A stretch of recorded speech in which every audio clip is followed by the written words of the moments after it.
It is that time of the year again where you are thinking, is it worth it to come back to MapleStory? And for the first time ever, I'm here to tell you it is. And here's why.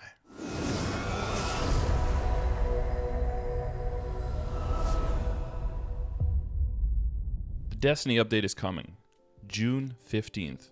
Not official, but most likely. It is coming and it is going to be massive. So why play? Why come back? Well, there is actually an all-time high server and client stability. The only way is down, of course. It's not going to get better, but it has been really bad. And a lot of people, rightfully so, have stopped playing. Right now, it's actually good. You can go to MVPs, you can CC, you can switch characters. Game stays up. You can go up to like 5 gigs of RAM, 64-bit client as a hit. It is actually scary stable compared to what it's always been over on MapleStory. Anniversary event is going on right now. You can get a lot of event rings to help characters get a lot of easy stats, and there are a lot of growth potions, up to 66 growth potions available in this event. Of course, if you're coming back now, you might not be able to buy all of them, but, you know, FOMO. You can catch up, you can prepare for the summer. It's a huge update in Destiny. I'll go over a little bit what's all coming, but there's so much stuff coming, and you'll want to ease into it and not come back in 2 weeks when the event is already live, and then be confronted with everything at once. So give yourself a little bit of time to get used to it.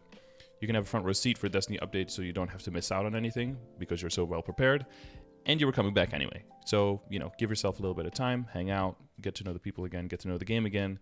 But who are we kidding? You were going to come back anyway because it's summer update. What else are you going to do? So, catch up. Big things that are changing in Destiny update. The Kishin Shokan skill that you guys all know and love on Kanas, of course, you use for Kana farmers, and of course, you use to help each other out and get a lot of extra spawn. The spawn increasing effect is gone. It's going to be gone. Well, it's going to be gone. 2 weeks. It's going to be replaced with 10% EXP for Kanas instead, but everyone is going to be relegated to just using totems to increase the spawn in the map. Still same totems, 2 hours, you know the drill. The boss crystal value, however, is going to change. Probably increase. We don't know the exact value yet, but the way to get more money than you can get while training on totems, etc., than you do now, where now you would have the Kana farmer, you would replace those with having bossing mules to run the bosses, sell the crystals, make extra money that way. And of course, as you can imagine, that's a much bigger investment.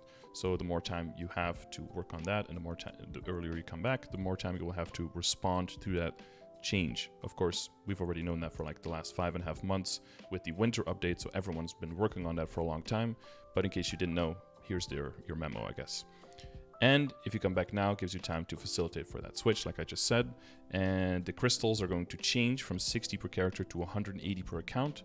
So basically, they're giving you the access to increasing your income within the time compared to a farming character, but a limit per month based on the amount of total crystals that are available to you in a month.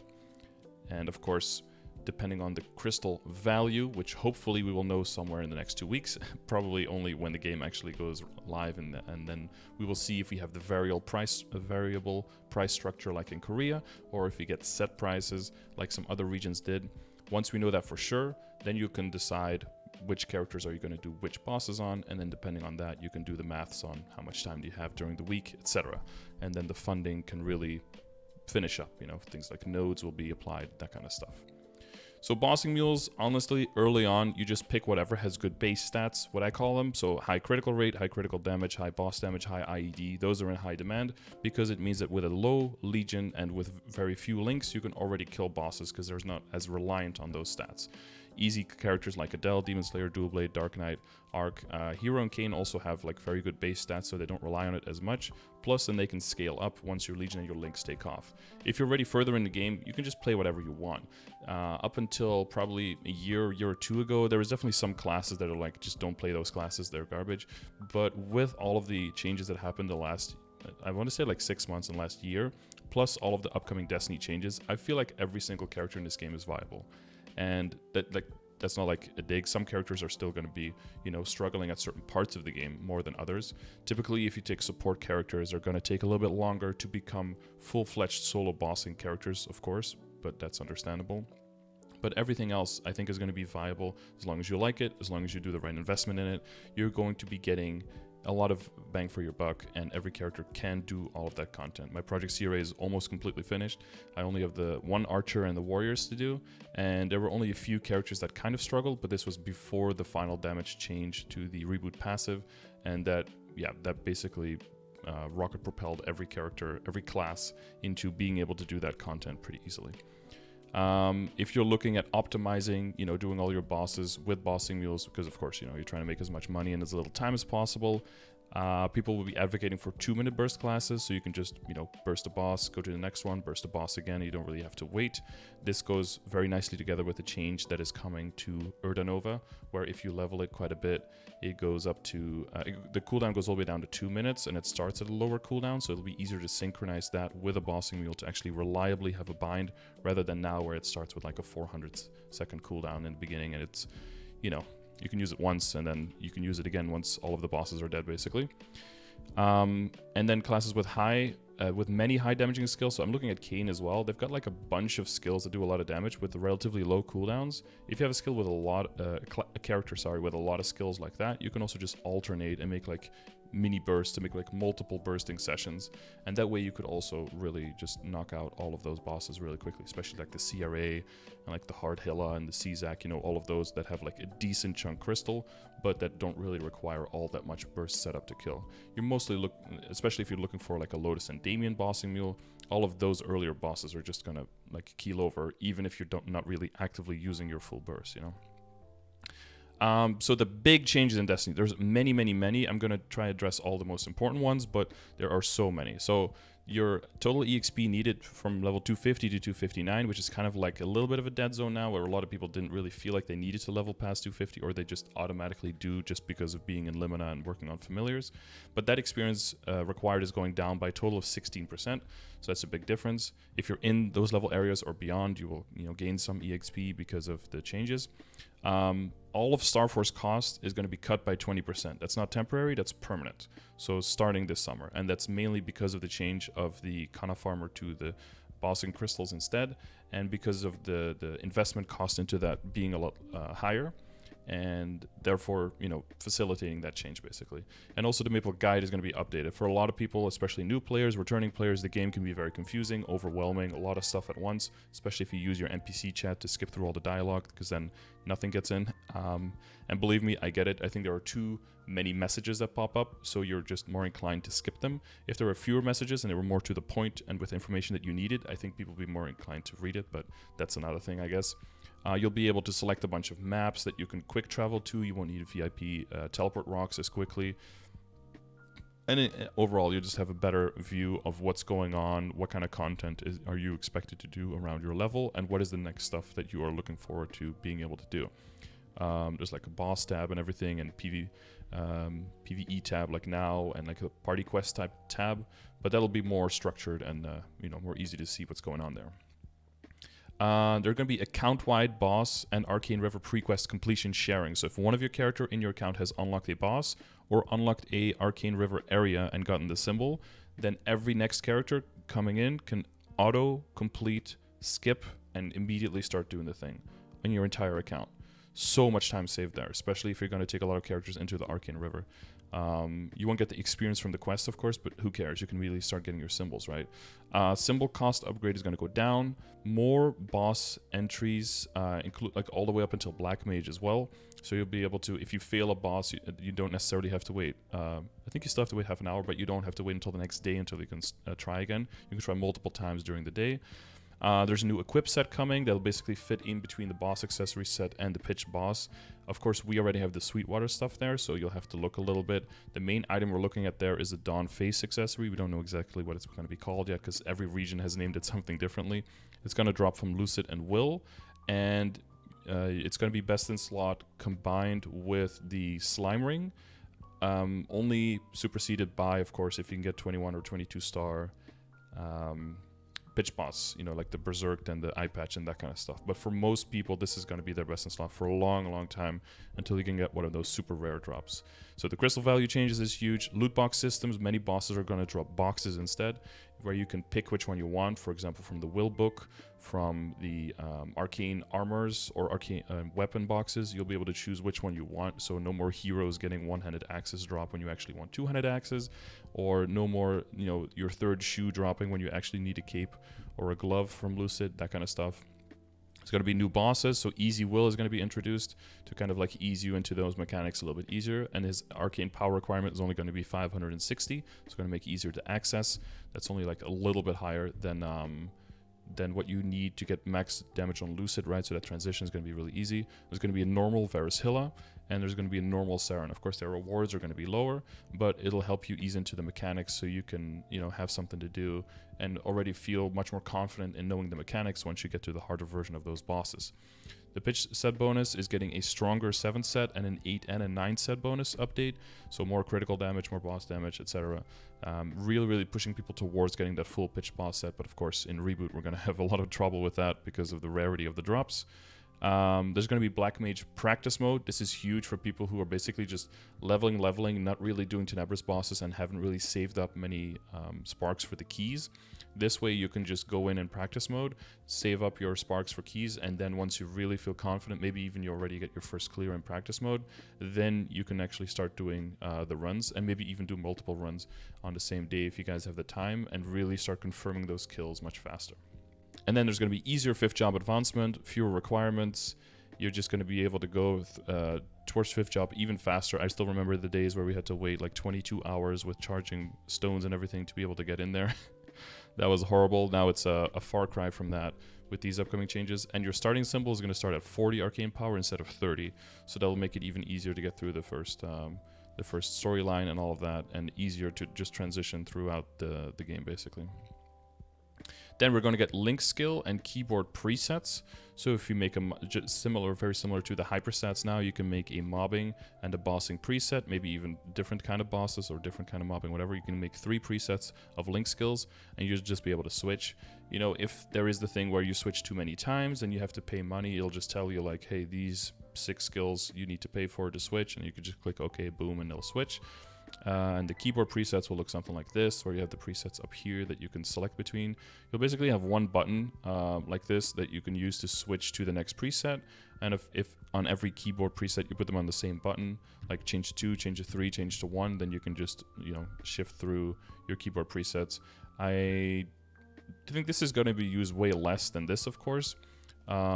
This seems have way more application, but you know, with us getting more and more skills, and maybe when you're just running around and not doing dailies, maybe you want to be able to use the chat functions more, but when you're bossing, those chat functions can just be gone because you're not using them anyway, you know. So more utility there, more able to decide where you have your what you have control over on your fingertips. Then we're going to get skill refresh alarms, timer displays, and all that stuff. So basically you'll be able to tell for some skills that you want an alarm, and it's going to pop up here like on the bottom right, just above your chat, like, hey, this skill is ready now. For things like Arc, for example, where if you have 2 different modes, it'll also be able to give you an alarm that a skill is ready in the other mode. Like if you're in Flora, it'll give you like a Spectra skill is ready alarm, and then you can switch over. I thought it would be really cool if you could also offset that alarm by like a second, and it's like, oh, it's ready in 1 second, so you can switch over and then immediately use it. But that'll probably take another 5 to 6 years until they figure out something like that. So that's cool.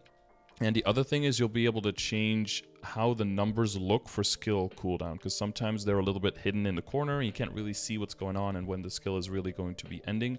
So you'll be able to have like 3 different ways of showing it.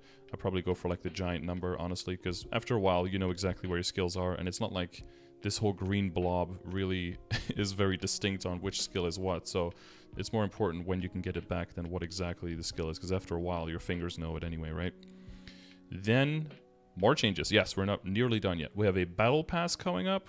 We have Burning World coming up as usual for non-reboot people, and we have Terrorburn rewards and much, much more.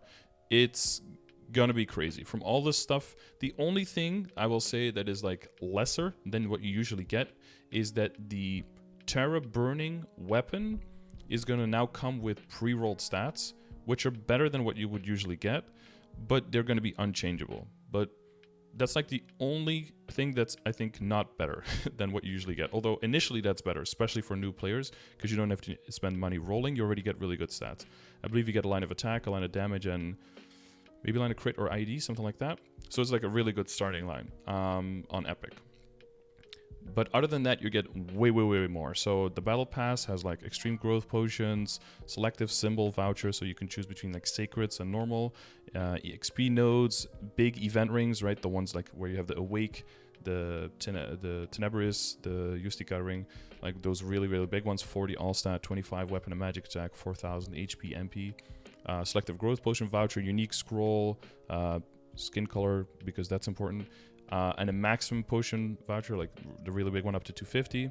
Burning World, and then Terror Burns have the regular stuff up to 200, you know, like the temporary Fafnir gear, all of that stuff. And then past 200, 205, 210, you've got 30 nodes, 60 nodes, and then 5 EXP nodes, and the internal flame ring, which is at the same stats as those big rings like the Awake ring. And then you also get extra bonus for getting 250 and 220 on a Terror Burning or Terror Burning booster character, because there's also going to be Terror Burninator. So there's going to be 2 total Terror Burns, and there's going to be benefits for new explorers, which I'll talk about in a little bit. And one of the benefits from the Terror Burn and one of the benefits from the Explorer is that you also get a Terror Burninator. So you get to finish a character from wherever it already is, existing character, up to 200. And then there's going to be these rewards here are going to be once per one Terror Burn character will be able to get this, and also one Terror Burninator character is going to be able to get this. And this is going to be one time for the whole event. So that's like a selective growth potion voucher, another one with those big potions up to 215. So like you can choose like 8 of the small ones, and then 4, 2, 1, right? That one.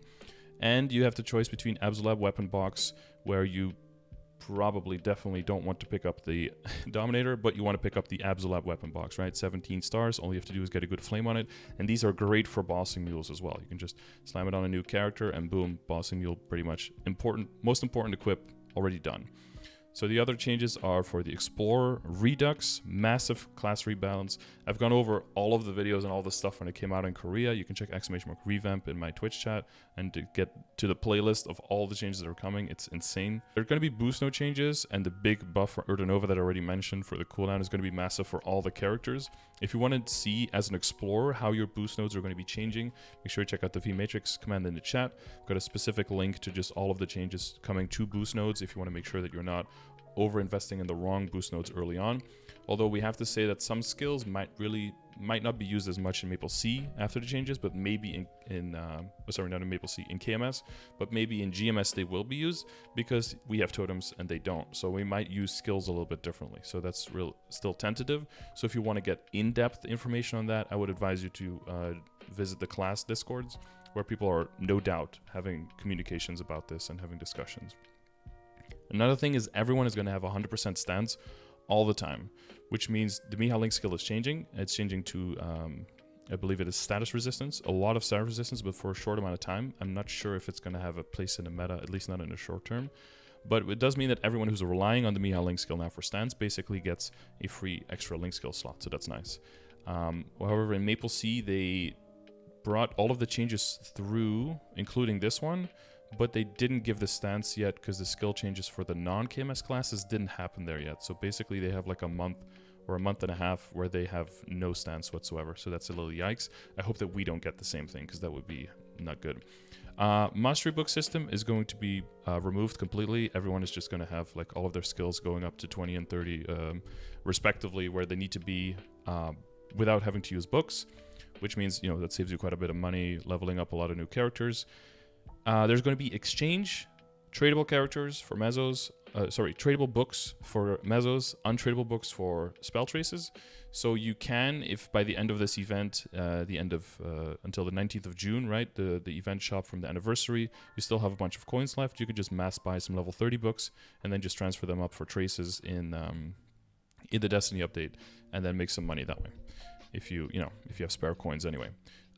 Legion board, because the everyone is going to get 100% stance. The knockback resistance in the Legion board is going to be gone. That's going to be replaced with normal monster damage, so that can help you with more characters training or getting to train into Cernium a little bit faster, because as you know, since the changes to a reboot passive, the total amount of final damage went up, but the total amount of damage went down, which means that every source of damage is way more valuable now, including normal monster damage in the hyperstats and now also in the Legion board, or now in 2 weeks.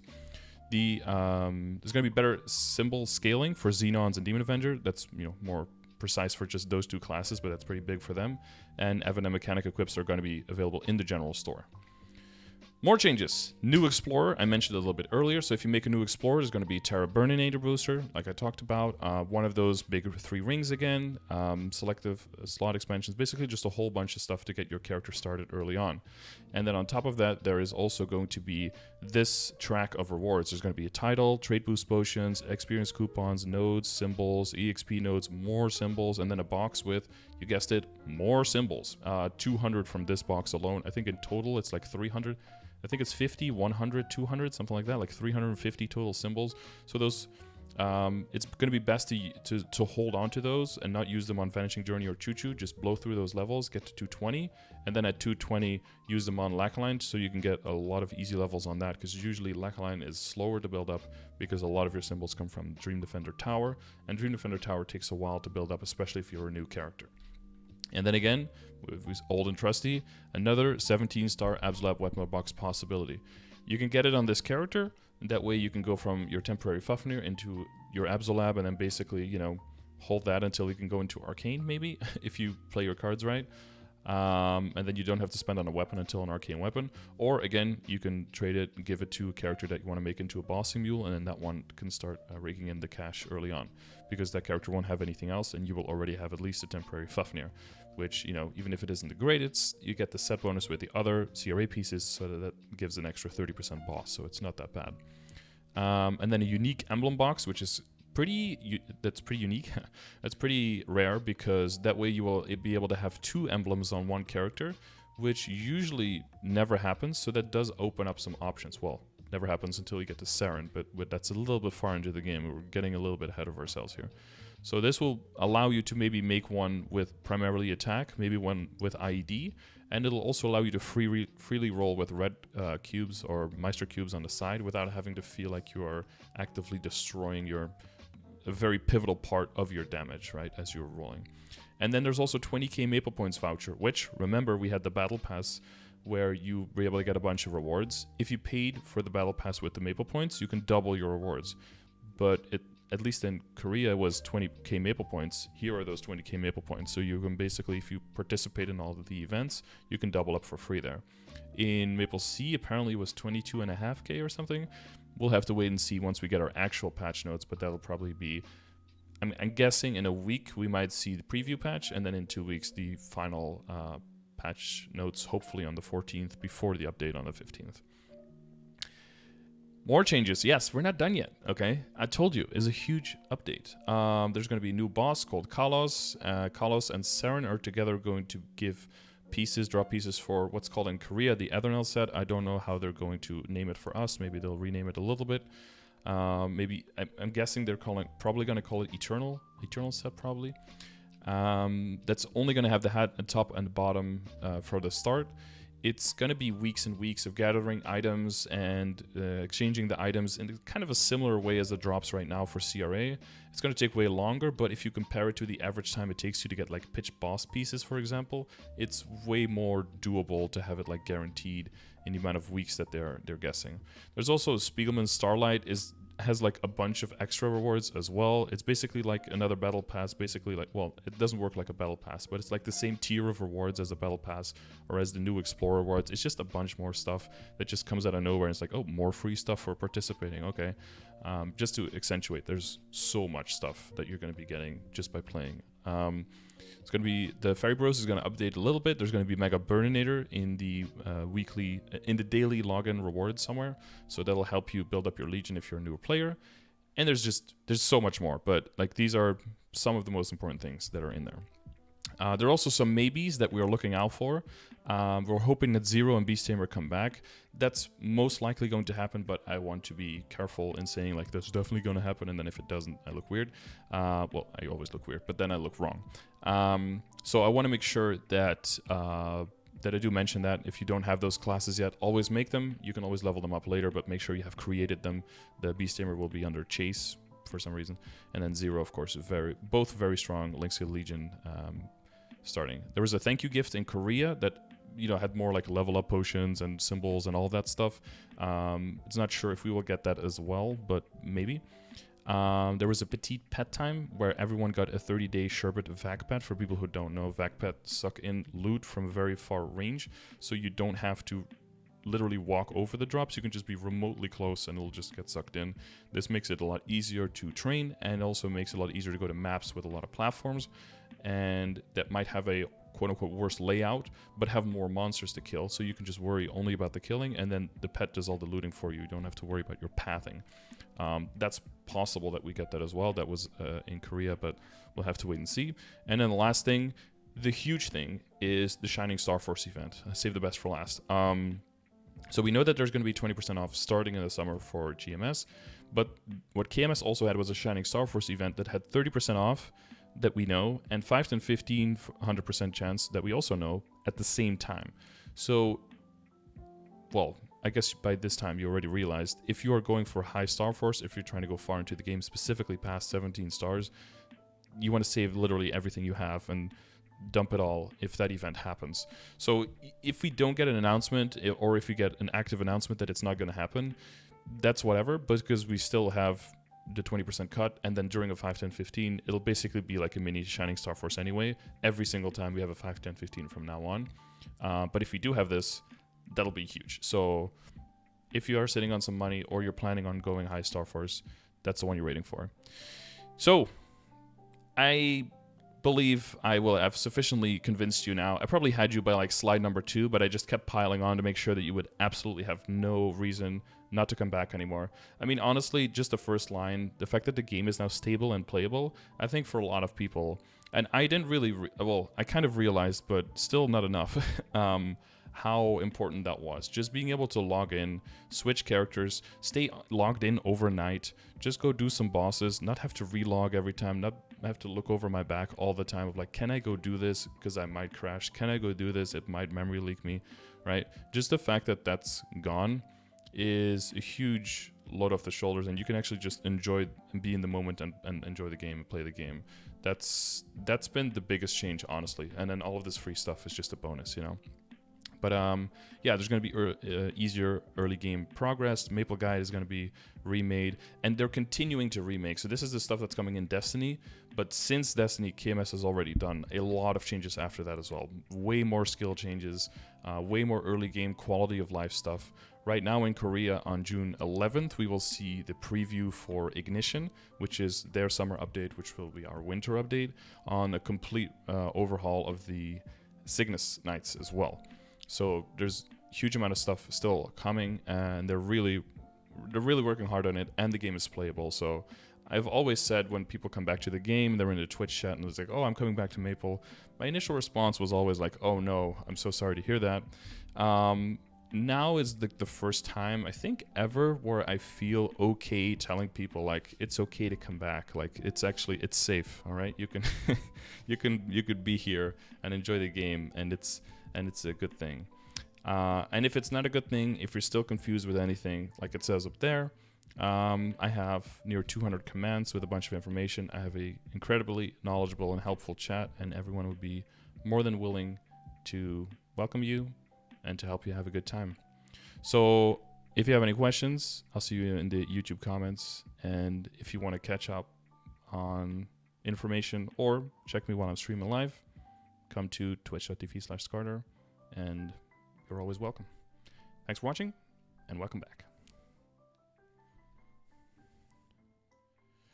Okay, minimal editing. I might just not edit.